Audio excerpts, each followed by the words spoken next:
Hello friends, இந்த வீடியோவில் என்ன பார்க்க போகிறோம்னா ஆஸ்திரேலியாவுக்கும் இந்தியாவுக்கும் இடையிலான மூன்றாம் டெஸ்ட் போட்டியில் மீண்டுமே ஓப்பனிங்கில் ஃபெயிலியர் ஆயிருக்கு இந்தியன் அணி. அதை பற்றி தான் இந்த வீடியோவில் பார்க்க போகிறோம். அதுக்கு முன்னாடி தமிழ் மாஸ் வீடியோஸை சப்ஸ்கிரைப் பண்ணாத நண்பர்கள் சப்ஸ்கிரைப் பண்ணி சப்ஸ்கிரைப் பண்ணிக்கோங்க. பக்கத்தில் இருக்க பெல் ஐக்கானை கிளிக் பண்ணிங்கன்னா எப்பெல்லாம் நியூ வீடியோ அப்லோட் ஆகுதோ உடனுக்குடன் நோட்டிஃபிகேஷன் வந்துடும்.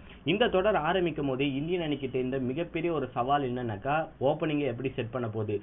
பயிற்சி ஆட்டத்தில் பிருத்வி ஷா அவர்களுக்கு காயம் ஏற்பட்டது. அதன் பிறகு அந்த காயம் அதிகமானதுனால அவர் இந்த தொடரை விட்டு வெளியே போயிட்டாரு.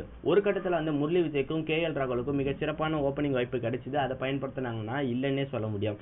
கிட்டத்தட்ட அதுக்கப்புறமா இப்போ மூணாம் டெஸ்ட் போட்டியில் எப்படியும் ஒரு மிகப்பெரிய ஒரு மாற்றத்தை கொடுத்துடணும்னு சொல்லிட்டு ஓப்பனிங் ஹனுமன் விகாரியும் மயக் அகர்வாலையும் இந்தியன் அணி இறக்குனாங்க.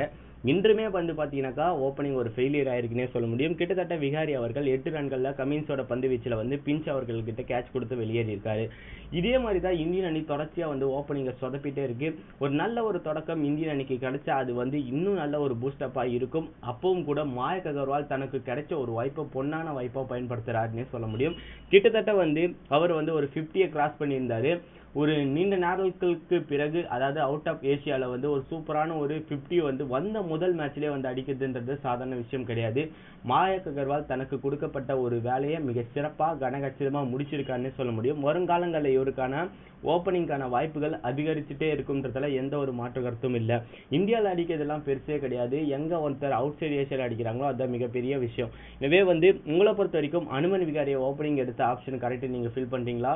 இந்தியன் அணியோடைய ஓப்பனிங்கான மயக் அகர்வால் மிக சிறப்பான ஒரு ஆட்டத்தை வெளிப்படுத்துகிறார். அதை பற்றின உங்களுடைய கருத்துக்கள் கீழே இருக்க கமெண்ட் பாக்ஸில் கமெண்ட் பண்ணுங்கள்.